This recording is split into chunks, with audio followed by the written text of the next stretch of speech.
জানিয়েছে দুনিয়া জাগার পাঠানোর জন্য।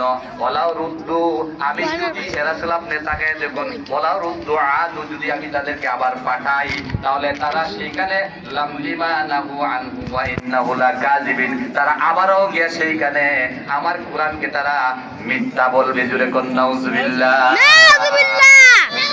আবারকে কি করবে? আবারকে কি করবে? মিথ্যা বলবে। তার মানে কেন মিথ্যা বলবে? আল্লাহ জবাব দিছে। কি জবাব দিছে? যে আমি আল্লাহ বলেন এরা কি মিথ্যা কথা বলবে, আর তারা এই জন্য ইন্নাহুল লাকাযিবুন, এই জন্য তারা মিথ্যা বলবে, তারা আসলে মিথ্যাবাদী। জোরে কথা নাউজুবিল্লাহ। তার মানে 28 নম্বর আয়াত পর্যন্ত গেলাম। 31 নম্বর আয়াতে ছিল, সেখানে সময় যেহেতু নাই, আলেম ওলামা এখন আছেন, অনেক আছেন। আপনারা যেন আপনারা এই দারুল আরকাম ইত্যাদি মাদ্রাসার এলাকার মানুষেরা এই যে আপনারা আসছেন, চুপ করে বসে রয়েছেন, জোরে করে আলহামদুলিল্লাহ।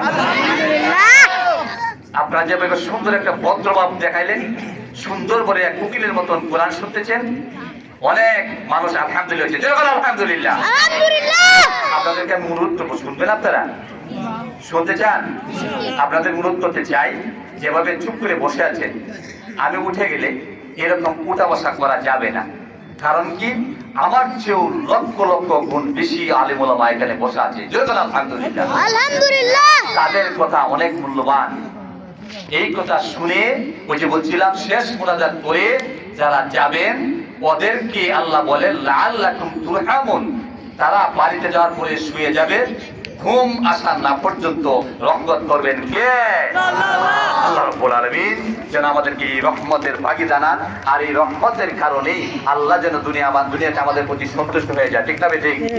আর পরকালে আমরা যেন জাহান্নাম থেকে কি চাই? জোরে বলেন, কি চাই? তাহলে কি আমরা বসে থাকবো না উঠে চলে যাবো? আল্লাহ বলবো কি পাবো না? ইনশাআল্লাহ যেন আমাদেরকে তৌফিক দান করেন। ওয়া আখিরু দাওয়ানা আলহামদুলিল্লাহি রাব্বিল আলামিন। আসসালামু আলাইকুম ওয়া রাহমাতুল্লাহি ওয়া বারাকাতুহু।